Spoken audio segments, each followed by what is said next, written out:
Eh bien, bonjour à tous, bienvenue sur le montage de Torcan, je suis Torcan. Aujourd'hui, on se retrouve pour les numéros 9 et 10 de notre Ford Mustang Shelby. Alors, la Mustang dans les NASCAR. Ouais, des courses vraiment mythiques. Et chaque fois que je vois NASCAR, ça me fait penser à Jour de tonnerre, un film que j'ai adoré et que je regardais en boucle.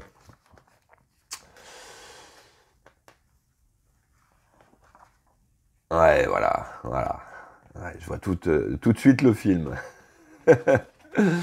Allez, nos pièces, donc pour ce numéro 9, on attaque une deuxième roue.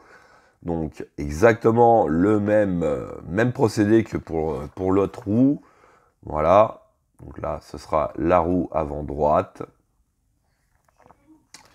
Ensuite, Mustang Cobra MK2. Allez, elle est magnifique aussi celle-là. Ah ouais. Elle est magnifique. Ouais, vraiment magnifique. Ouais, de très beaux modèles. Hein. C'est Ford Mustang. Ouais. Et je crois qu'il n'y en a pas une où on peut pas dire ouais, bof. Ouais. Au fur et à mesure qu'on tourne les pages, voilà, on se prend des claques pas possibles. Oula, qu'est-ce que c'est que ça? Oula. Ouais. Je sais pas ce que c'est, mais il y a eu un problème d'impression là. Voilà. Allez, numéro 10, fascicule numéro 10, ouais, la Mustang Boss de 1969.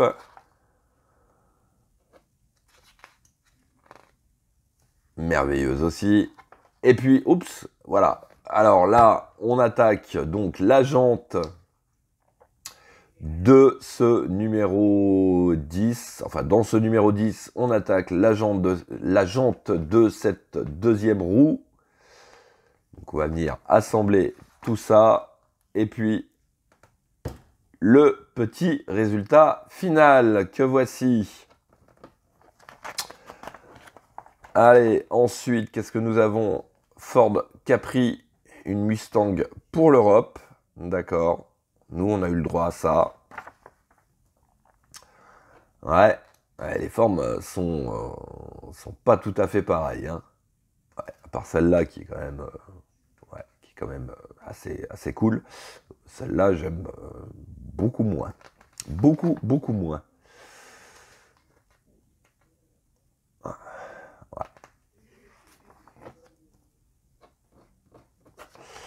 Et voilà, allez, on va regarder le détail des pièces.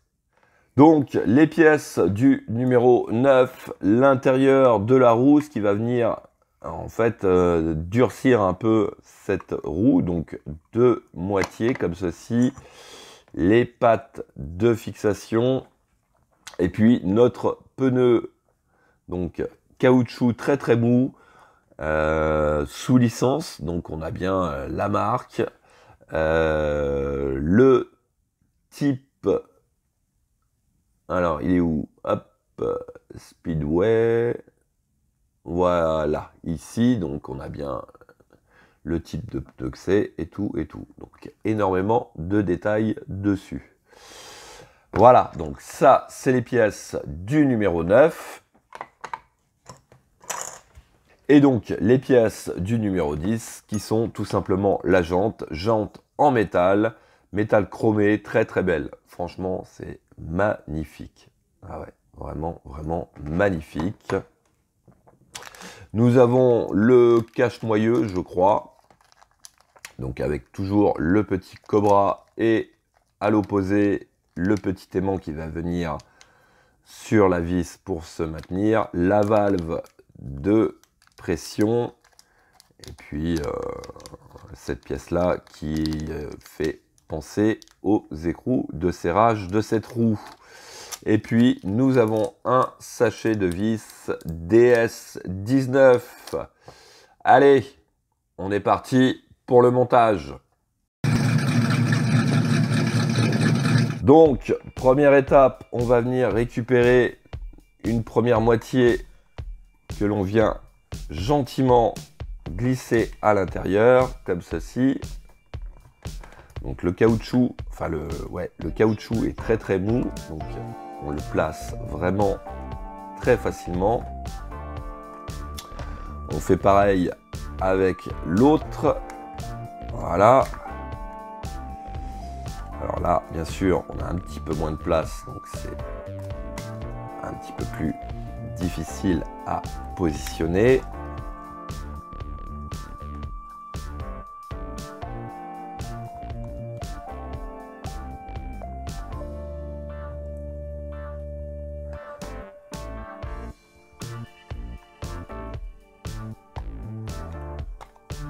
Voilà. Mais ça se met quand même vraiment facilement. Donc ensuite, sur l'étape 2, on va venir prendre notre pièce.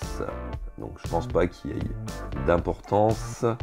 On vient la positionner, donc cette partie-là, entre nos deux pièces.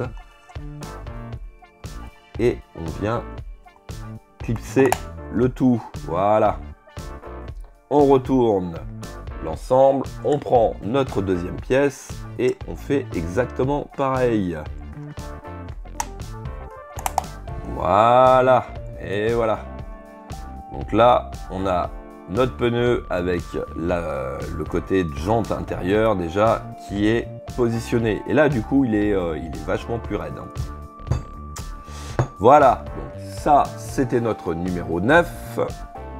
Pour le numéro 10, eh ben écoutez, je viens de m'apercevoir que j'ai même pas regardé le fascicule du numéro 9, je suis posé ça comme ça.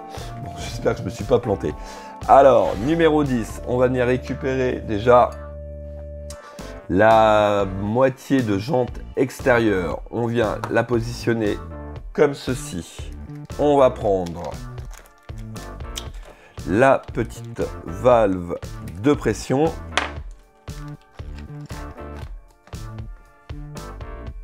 Et on vient donc positionner cette valve. Donc on a une grande tige. On va venir tout simplement la positionner comme ceci. Alors, ouais.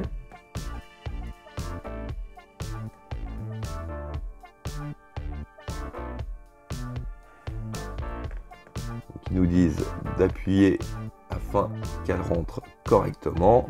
Voilà. Voici ce que ça donne. Ensuite, on va venir prendre notre pièce C. Donc, dans le rond central, on a une petite encoche. Ici, nous remarquons la même encoche. Donc, il s'agit tout simplement de venir emboîter le tout correctement. Voilà. Et franchement, ça se fait nickel. Ça se fait vraiment nickel. Alors, ensuite, on vient récupérer notre pneu et on va venir mettre notre jante à l'intérieur. Donc, sur cette jante, alors attention, puisque voilà, je les cherchais, ils sont là. Nous avons deux barres, donc une en haut et une en bas, qui vont venir donc dans les deux encoches qu'on voit. Je ne sais pas si ça va se voir bien, mais au niveau de notre pièce de serrage de jonction entre les deux moitiés, nous avons une petite encoche en haut et une petite encoche en bas. Donc, il s'agit de venir bien positionner le tout. Donc, pour bien voir ce qu'on fait, elle est où mon encoche? Hop, elle est là. Je le regarde dans ce sens-là, bien positionner le tout. Voilà.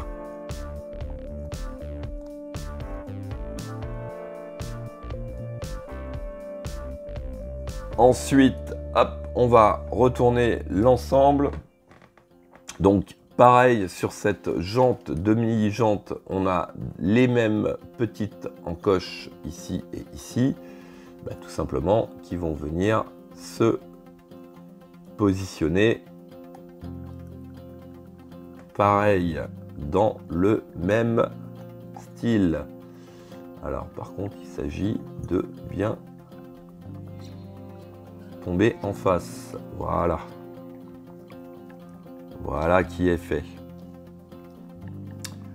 Et donc, sur notre étape 5, on va venir placer donc 1, 2, 3, 4 et 5 vis PS DS19 juste ici. Donc, voici qui est fait. Et donc l'étape prochaine, enfin, étape prochaine, non, ce que je veux dire, c'est que on va avoir ce petit cache moyeu qui va être de côté et beaucoup plus tard, on pourra venir le placer au centre comme ceci. Voilà, fin de cette vidéo. Donc ma main, le pneu, on a un sacré pneu quand même, hein, puisque je vous rappelle qu'on est sur un modèle au 1/6e, donc ce qui commence à faire une taille vraiment très sympa et aussi imposante. Voilà, fin de cette vidéo. Il me reste plus qu'à vous dire à très bientôt pour de nouvelles vidéos. Pensez à vous abonner, à liker, commenter. Et quant à moi, je vous dis ciao ciao.